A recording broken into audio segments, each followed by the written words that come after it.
If you're between 18 and 27 years old, your credit score just became a national headline. According to FICO's Spring 2026 report, Generation Z now has the lowest average credit score of any living generation at just 678 points. Even worse, 14.4% of Gen Z saw their scores plummet by 50 points or more in the last year. So what's causing this free fall, and more importantly, how do you stop it? Let's start with the brutal truth. The average Gen Z credit score has dropped 62 points in the last 3 years. That's not a typo. 62 points. While millennials and Gen X are seeing the stable or improving scores, Gen Z is going backwards. And this isn't just about bragging rights. A 62-point drop could mean paying thousands more in interest on a car loan or getting denied for an apartment. So what's causing this crisis? Three main factors. First, and this is the biggest one, student loan reporting resumption. When the pandemic payment pause ended, millions of student loans suddenly reappeared on credit reports. For Gen Z borrowers with thin credit files, this massive new debt load is crushing their credit utilization ratios overnight. Second factor, credit card mismanagement. Gen Z is more likely to use buy now, pay later services and debit cards, which don't build credit. When they do get credit cards, they're making classic mistakes, maxing out cards, missing payments, or worse, ignoring statements altogether. Remember, 30% of your FICO score is credit utilization. Max out a card and watch your score tank. Third factor, payment history errors. With so many new financial apps and services, Gen Z is more likely to have payments reported incorrectly or not at all. One missed payment that you didn't even know about can drop your score 40 to 100 points. And here's the kicker. These errors can stay on your report for 7 years. Now for the good news, this is completely fixable. And I'm going to give you a 3-step recovery plan that's working right now in the 2026. Step 1, tackle your student loan reporting. If your student loans just reappeared on your credit report, you need to understand how they're being calculated. The total balance matters, but so does your payment status. Here's what most people don't know. If you're on an income-driven repayment plan, your required payment might be $0.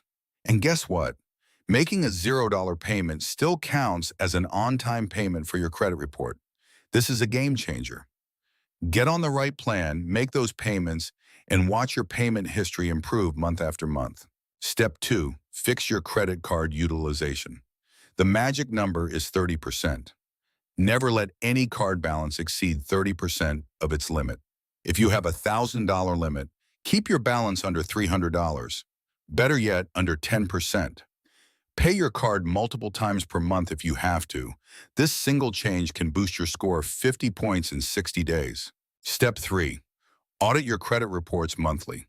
You get 3 free reports per year from annualcreditreport.com, but services like Credit Karma let you check weekly. Look for errors in payment history, incorrect balances, or accounts that aren't yours. Dispute everything that's wrong. I've seen people gain 80 points just from fixing reporting errors. Let me show you this working in real life. Meet Sarah, 24 years old.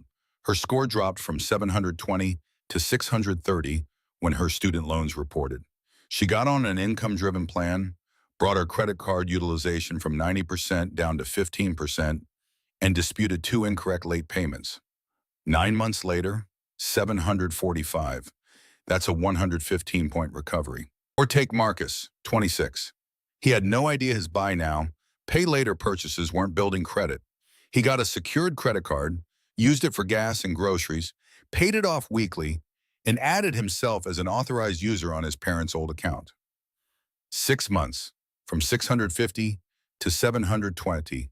The system works when you work the system. Here's my challenge to you. Pick one of these 3 steps and implement it this week.